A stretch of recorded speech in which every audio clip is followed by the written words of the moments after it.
بسم اللہ الرحمن الرحیم۔ السلام علیکہ یا صاحب العصر والزمان۔ اور میں اس بیان و تفصیل کی طرف ملتفت نہ ہوا، پس میں نے کہا جناب مسلم کی طرف نہیں جائیں گے؟ فرمایا اٹھ کھڑا ہو۔ پس میں کھڑا ہو گیا اور وہ میرے آگے آگے چلنے لگے۔ جب مسجد میں وارد ہوئے تو کہنے لگے کیا 2 رکعت نماز تحیت المسجد نہ پڑھ لیں؟ میں نے کہا کہ پڑھ لیتے ہیں۔ پس آپ علیہ السلام شاخص کے پاس کھڑے ہو گئے جو کہ مسجد کے درمیان میں ایک پتھر ہے، اور میں کچھ فاصلے پر ان کے پیچھے کھڑا ہو گیا۔ سورہ فاتحہ پڑھنے میں مشغول ہوا کہ اچانک میں نے ان کی قرأت فاتحہ سنی، اور میں نے کبھی اس قسم کی قرأت کبھی نہیں سنی تھی۔ پس میں نے ان کے حسن قرأت سے اپنے دل میں کہا کہ شاید وہ صاحب زماں علیہ السلام ہی ہیں، اور کچھ ان کلمات بھی سنے جو اس پر دلالت کرتے ہیں۔ اور اس وقت میں نے ان کی طرف نگاہ کی اس احتمال کے کہ میرے دل میں خطور کرنے کے بعد جب کہ آپ نماز میں تھے اور میں نے دیکھا کہ ایک نور عظیم نے آپ کا احاطہ کیا ہوا تھا، اس طرح کہ وہ مانے ہو گیا۔ حضرت علیہ السلام کے شخص شریف کی تشخیص سے، اور وہ اس حالت میں مشغول نماز تھے، اور میں آپ علیہ السلام کی قرأت سن رہا تھا، اور میرا بدن کانپ رہا تھا، اور حضرت علیہ السلام کی وجہ سے نماز کو بھی نہیں توڑ سکتا تھا۔ پس جس طرح ہوا میں نے نماز کو ختم کیا اور وہ نور زمین سے اوپر کی طرف جا رہا تھا۔ پس میں گریہ اور زاری میں اور اس بے ادبی سے جو کہ میں نے مسجد میں جناب علیہ السلام سے کی تھی، عذر خواہی میں مشغول تھا، اور عرض کیا کہ اے میرے آقا، آپ کا وعدہ سچا ہے، اور آپ علیہ السلام نے مجھ سے کہا تھا کہ جناب مسلم کی قبر کی طرف مل کر جائیں گے۔ میں یہ باتیں کر ہی رہا تھا کہ وہ نور قبر مسلم کی طرف متوجہ ہوا۔ پس میں نے بھی اس کی پیروی کی، اور وہ نور جناب مسلم کے گنبد میں داخل ہو گیا اور گنبد کی فضا میں برقرار ہوا، اور وہ اس طرح رہا کہ میں گریہ میں مشغول تھا یہاں تک کہ صبح ہوئی، اور وہ نور آسمان کی طرف عروج کر گیا۔ جب صبح ہوئی تو میں آپ علیہ السلام کے کلام کی طرف ملتفت ہوا کہ تیرا سینہ شفا یاب ہو گیا ہے۔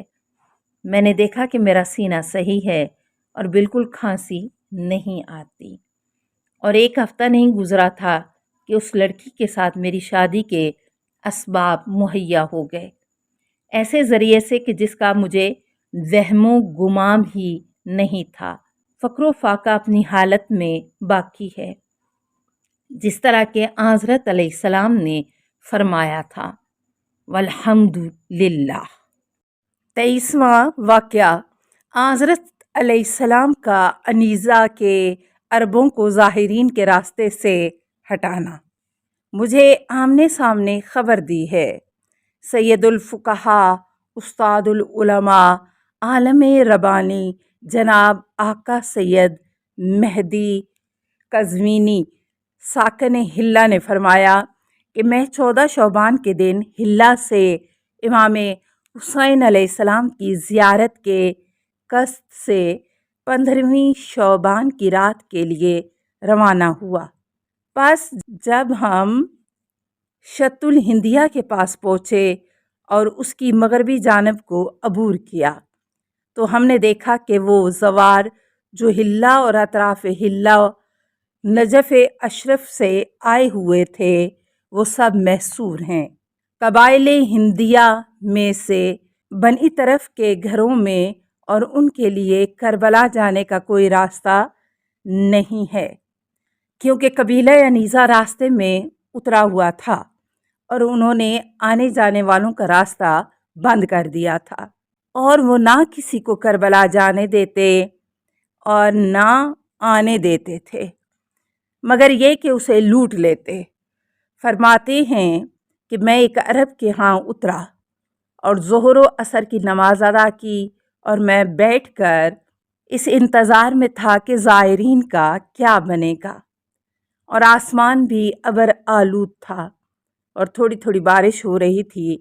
بس اسی حالت میں کہ ہم بیٹھے تھے، اچانک دیکھا کہ تمام زائرین گھروں سے نکل آئے ہیں اور کربلا کی طرف متوجہ ہوئے۔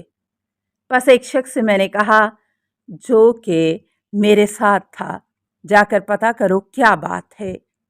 وہ باہر گیا اور واپس آ کر کہا کہ قبیلہ بنی طرف آتشین اسلحہ لے کر باہر نکل آئے ہیں اور انہوں نے یہ کام اپنے ذمے لے لیا ہے کہ وہ زائرین کو کربلا پہنچائیں گے، چاہے معاملہ قبیلہ انیزہ سے جنگ تک کیوں نہ پہنچ جائے۔ بس جب میں نے یہ گفتگو سنی تو ان لوگوں سے کہا جو میرے ساتھ تھے کہ یہ بات بے بنیاد ہے، کیونکہ قبیلہ بنی طرف میں قبیلہ انیزہ سے مقابلہ کرنے کی طاقت نہیں ہے، اور میں گمان کرتا ہوں کہ یہ ان کی طرف سے ظاہرین کو اپنے گھروں سے نکال دینے کا بہانہ ہے، چونکہ ان کے لیے ظاہرین کا ان کے پاس رہنا بوجھ ہے، کیونکہ انہیں مہمانداری کرنی پڑتی ہے۔ بس ہم اسی حالت میں تھے کہ ظاہرین ان کے گھروں کی طرف پلٹ آئے، اور معلوم ہوا کہ حقیقت حال وہی تھی جو میں نے بیان کی تھی۔ بس ظاہرین ان کے گھروں میں نہ گئے بلکہ ان کے گھروں کے سائے میں بیٹھ گئے، اور آسمان بھی ابر آلود تھا۔ بس مجھے ان کی حالت پر سخت رقت طاری ہوئی اور انکسار عظیم مجھ پر طاری ہوا، لہٰذا میں خداوند عالم کی طرف دعا اور توسل محمد و آل محمد صلوات اللہ علیہم کے ساتھ متوجہ ہوا، اور میں نے خدا سے ظاہرین کے لیے اس مصیبت و بلا کے سلسلے میں فریاد کی کہ جس میں وہ مبتلا تھے۔ بس ہم اس حالت میں تھے کہ ہم نے ایک گھوڑ سوار کو دیکھا کہ وہ ایک بہترین گھوڑے پر آ رہا ہے جو کہ مثل ہرن کے ہے، اور اس کے ہاتھ میں طویل نیزہ ہے، اور اس نے آستین الٹی ہوئی ہے اور گھوڑا دوڑا رہا ہے، یہاں تک کہ وہ آ کر اس گھر کے پاس کہ جس میں میں ٹھہرا ہوا تھا کھڑا ہو گیا، اور وہ گھر بالوں سے بنا ہوا تھا کہ جس کے اطراف سے اوپر کو کیے ہوئے تھے۔ بس اس نے سلام کیا اور ہم نے سلام کا جواب دیا۔ پھر میرا نام لے کر فرمایا، مولانا مجھے اس نے بھیجا ہے جو کہ آپ کی طرف سلام بھیجتا ہے، اور وہ ہے کانج محمد آغا اور سفر آغا، اور وہ دونوں افواج عثمانیہ کے صاحب منصب افسر ہیں، اور وہ کہہ رہے ہیں کہ ظاہرین آ جائیں۔ ہم نے انیزہ قبیلہ کو راستے سے ہٹا دیا ہے، اور ہم سلیمانیہ کے بند پر سڑک کے اوپر لشکر سمیت ظاہرین کے منتظر ہیں۔ بس میں نے اس شخص سے کہا کہ آپ پشتہ سلیمانیہ تک ہمارے ساتھ رہیں گے؟ فرمایا کہ ہاں۔ بس میں نے گھڑی جیب سے نکال دیکھا کہ تقریباً 2.5 گھنٹے دن باقی ہے۔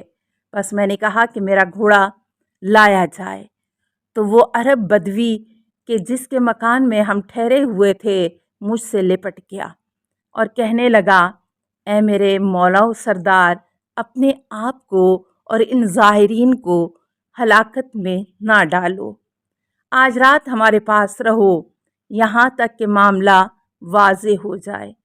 میں نے ان سے کہا کہ سوار ہونے کے علاوہ زیارت مخصوصہ کے حاصل کرنے کے لیے کوئی چارہ کار نہیں۔ جب زائرین نے دیکھا کہ ہم سوار ہو گئے ہیں تو انہوں نے بھی پیادہ اور سوار ہمارے پیچھے پیچھے چلنا شروع کر دیا۔ بس ہم چل پڑے، اور وہ سوار مثل شیر پیشہ کے ہمارے آگے آگے تھا اور ہم اس کے پیچھے جا رہے تھے، یہاں تک کہ ہم پشتہ سلیمانیہ تک پہنچے۔ وہ سوار اوپر چڑھا تو ہم بھی اس پر چڑھ گئے۔ اس وقت وہ نیچے اترا اور ہم نے بھی پشتہ کے اوپر جانے تک اس کی مطابقت کی، اور پھر ہم نے دیکھا تو سوار کا کوئی اثر و نشان نہیں، گویا وہ آسمان کے اوپر چلا گیا یا زمین میں اتر گیا، اور وہاں رئیس لشکر کو دیکھا اور نہ لشکر نظر آیا۔ پس میں نے ان اشخاص سے کہا کہ جو میرے ساتھ تھے، وہ تمہیں شک ہے کہ وہ صاحب الامر علیہ السلام تھے؟ کہنے لگے نہیں، خدا کی قسم، اور میں نے اس وقت اس بزرگوار میں بہت تأمل اور غور کیا جب وہ ہمارے سامنے جا رہے تھے، کہ گویا میں نے اس سے پہلے بھی آپ علیہ السلام کو دیکھا ہوا ہے، لیکن میرے دل میں نہیں آتا تھا کہ انہیں کب دیکھا تھا۔ پس جب وہ ہم سے الگ ہو گئے تو مجھے یاد آیا کہ یہ وہی شخص ہیں کہ جو حلہ میں میرے مکان پر آئے تھے اور مجھے سلیمانیہ کا واقعہ بتایا تھا، اور باقی رہا انیزہ تو ہمیں ان کے مکانوں میں ان کا اثر و نشان نظر نہ آیا، اور نہ کوئی آدمی نظر آیا کہ جن سے ہم ان کے حالات پوچھتے، سوائے اس کے کہ ہم نے بیابان کے وسط میں سخت قسم کا غبار اڑتے ہوئے دیکھا۔ جب ہم کربلا پہنچے اور ہمیں ہمارے گھوڑے بڑی تیزی سے لیے جا رہے تھے، اور جب ہم شہر کے دروازے پر پہنچے تو دیکھا کہ لشکر قلعے کے اوپر کھڑا ہے۔ السلام علیکہ یا صاحب العصر والزمان، الامان الامان الامان من فتن الزمان، السلام علیکہ یا خلیفۃ الرحمن، السلام علیکہ یا امام الانس والجان، السلام علیکہ یا مظہر الایمان، السلام علیکہ یا شریک القرآن، السلام علیکہ یا قاطع البرہان، السلام علیکہ یا امام زماننا، ھذا اجل اللہ فرجک وسہل اللہ مخرجک وظہورک، السلام علیکہ ورحمۃ اللہ۔ اللہم صلی علی محمد و آل محمد۔